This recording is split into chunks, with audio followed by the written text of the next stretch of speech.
हमारा पहला क्वेश्चन है question 1.1। What is the force between two small charge spheres having charges 2 into 10⁻⁷ coulomb and 3 into 10⁻⁷ coulomb placed 30 centimetre apart in air.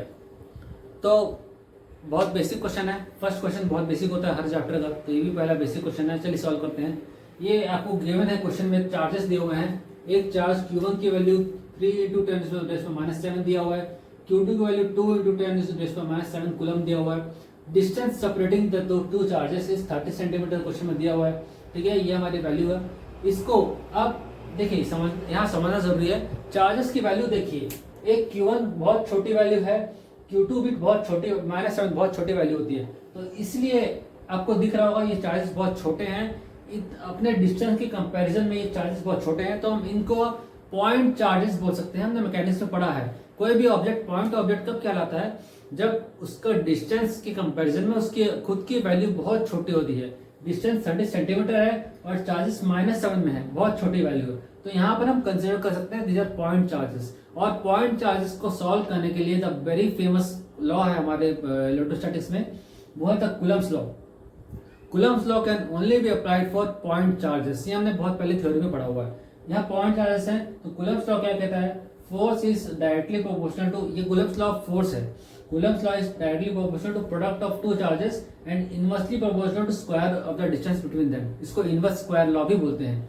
तो दिया है हमारा लॉ, F is equal to K, proportional है, proportionality constant हटाएंगे तो K आएगा। K is proportionality constant, K F is equal to K Q1 Q2 upon R square, और K की वैल्यू होती है 1/4πε0 इंटू Q1 Q2 पे R स्क्वायर। अब वैल्यू रखते हैं हम इसको। ठीक है, सॉल्व करते हैं इसको। अगर सॉल्व करेंगे F इज इक्वल टू, इसको K की वैल्यू रखते हैं 9 इंटू 10⁻⁹।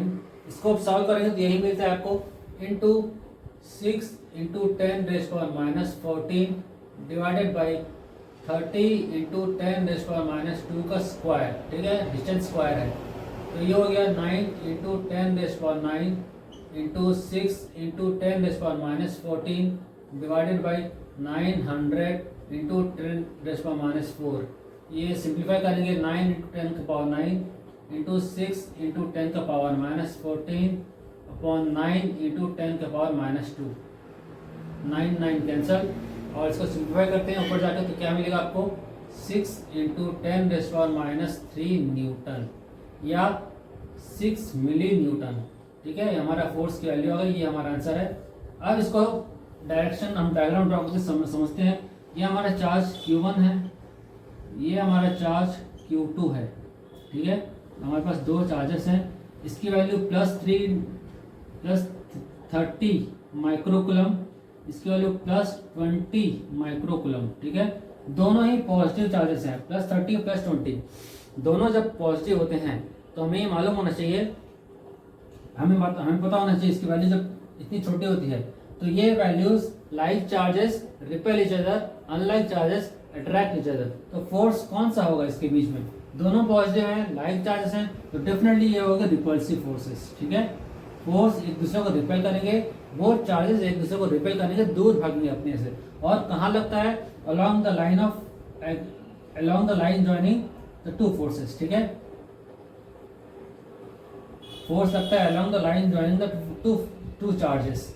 तो ये इस लाइन में लग रहा है और अपोजिट लग रहा है, तो यहाँ पर हम बोल सकते हैं दिस इज रिपल्सिव फोर्स। ठीक है, बहुत इजी क्वेश्चन था, बहुत बेसिक क्वेश्चन था। आइए नेक्स्ट क्वेश्चन को सॉल्व करते हैं। क्वेश्चन 1.2।